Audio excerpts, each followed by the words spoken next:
के 21 SC, 12 ST और 78 OBC हैं। तो मैं माननीय मंत्री जी से पूछना चाहता हूं कि जब आप सभी क्षेत्रों में आरक्षण की व्यवस्था लागू कर रहे हैं तो क्या जुडिशरी में भी आरक्षण की व्यवस्था लागू करने की कोई योजना है? संसद में सबसे जरूरी मुद्दा SC, ST, OBC Rahul Gandhi ने नहीं उठाया, अखिलेश यादव ने नहीं उठाया, शायद धर्मेंद्र यादव भी चूक गए। ये जो सवाल सुना आपने, ये संजय सिंह का सवाल था, जो आम आदमी पार्टी के राजपूत समाज से आने वाले सांसद हैं। मैं बार बार कह रहा हूं, इस देश में राजपूतों का एहसानमंद है पूरा बैकवर्ड और बहुजन समाज, चाहे वो महाराणा प्रताप हो, चाहे वो बीपी सिंह हो जिनके समय मंडल कमीशन लागू हुआ, और सबसे ज्यादा अर्जुन सिंह हो जिन्होंने यूपीए 1 में ओबीसी को कॉलेज यूनिवर्सिटी का आरक्षण दिया। नौकरी में तो था, लेकिन पढ़ना लिखना जब पढ़ेंगे लिखेंगे तभी तो नौकरियां मिलेंगी।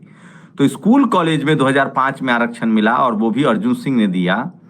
और इसीलिए उस समय के 3 ब्राह्मण नेता जो कांग्रेस के ही थे, कपिल सिब्बल जो आजकल अखिलेश यादव का इंटरव्यू कर रहे हैं, कपिल सिब्बल, प्रणब मुखर्जी और पी चिदम्बरम ने अर्जुन सिंह की राजनीतिक कैरियर को समाप्त कर दिया। इतना ही नहीं, मुलायम सिंह यादव, अर्जुन सिंह और बीपी सिंह न होते, रामविलास पासवान न होते, मान्यवर कांसीराम साहब न होते, तो फूलन देवी जेलों में मर खप गई होती, वो संसद न पहुंचती। तो जब समाज के लिए आप खड़े होते हैं तो फूलन देवी भी वीरांगना बनती है, नहीं तो इस देश के 90% लोग एससी, एसटी, ओबीसी के लोग, किसान, अल्पसंख्यक जेलों में खीरा चोरी के झूठे आरोप में बंद है, जहां आपका जमानत नहीं है।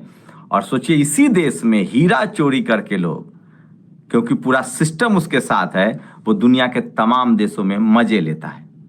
खैर छोड़िए, 138 करीब ओबीसी के सांसद हैं। तमाम बैकवर्ड दलित दल के नेताओं ने यह सवाल नहीं उठाया, लेकिन उठाया भी तो संजय सिंह ने।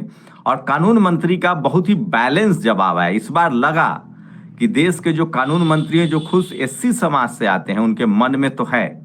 उन्होंने कहा कि इससे पहले कांग्रेस के समय और स्थिति खराब थी, हमारी सरकार लगातार 2014 के बाद से कोशिश कर रही, और हम चाहते थे कि इस देश में कॉलेजियम सिस्टम खत्म हो। जब किरण रिजिजू कानून मंत्री थे तब वो कॉलेजियम सिस्टम को खत्म करने की कवायद चला रहे थे। महामहिम राष्ट्रपति द्रौपदी मुर्मू ने भी सवाल उठाए थे। जो धनखड़ साहब, जो अभी उपराष्ट्रपति हैं और राज्यसभा के सभापति हैं, उन्होंने भी इस पर सवाल उठाया था। उसके बाद इन्हीं लोगों की लॉबी ने, क्योंकि उस समय कपिल सिब्बल ने कहा था किरण रिजिजू को हटा दिया गया, एक समझौता हुआ, कुछ फाइलें क्लियर हुई केंद्र सरकार की, और बदले में किरण रिजिजू कानून मंत्री की बलि ली गई। तब कपिल सिब्बल का एक बयान आया था जब किरण रिजिजू को कानून मंत्री से हटाया गया, कि कानून मंत्री कानून नहीं समझ पाए। मैं फिर कह रहा हूं, कपिल सिब्बल एकमात्र ऐसे वकील हैं जिन्होंने कॉलेजियम का केस जीता है। कपिल सिब्बल तमाम दलित, पिछड़े, आदिवासी किसानों का केस लड़ते हैं। कभी आजम खान का कपिल सिब्बल लड़ते हैं, कभी अखिलेश यादव का लड़ते हैं, कभी, लेकिन ये चुनाव केस जीतते नहीं है। कहा जा रहा है कि एक लॉबी है बड़ी, जो तमाम एससी, एसटी, ओबीसी नेताओं को उसमें फंसाए रखती है, ताकि समय समय पर उनको राज्यसभा मिलता रहे। लालू जी को, राम जेठमलानी को राज्यसभा भेजना पड़ता था, अखिलेश यादव को, कपिल सिब्बल को भेजना पड़ता है राज्यसभा। तो मैं फिर कह रहा हूं, ये एक बड़ी कॉन्स्पिरेसी है। दलित, पिछड़े, बैकवर्ड समाज के वकील नहीं हैं और ये चलता रहता है। लेकिन सोचिए, अभी भी एससी, एसटी, ओबीसी के कितने जज है, ये खुद कानून मंत्री कह रहे हैं। आप कल्पना कर सकते हैं कि इस देश को सबसे सुपर पावर कौन है? Supreme court.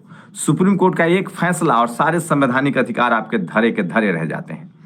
SC, ST, OBC के बिहार में जाति जनगणना हुआ, 65% रिजर्वेशन हुआ, किसने रोक लगाया?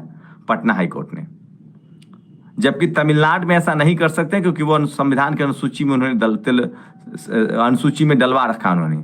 मध्य प्रदेश में, छत्तीसगढ़, राजस्थान, जहां जहां ओबीसी 27% भी रिजर्वेशन नहीं, वहां रोक कौन लगा देता है? हाईकोर्ट कहता है जाति जनगणना कराइए। फिर जाति जनगणना वहां की सरकारें करवा नहीं रही है।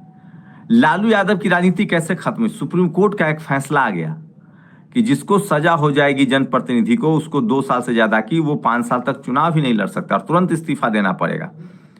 इसके खिलाफ अध्यादेश आ रहा था। ये संवैधानिक फैसला नहीं है, ये सुप्रीम कोर्ट का फैसला है। आप समझिए सुप्रीम कोर्ट का काम क्या है। इस देश में संविधान ने सबको बांट रखा है, न्यायपालिका, विधायिका, कार्यपालिका। विधायिका का काम है, विधानसभा और संसद का काम है कानून बनाना।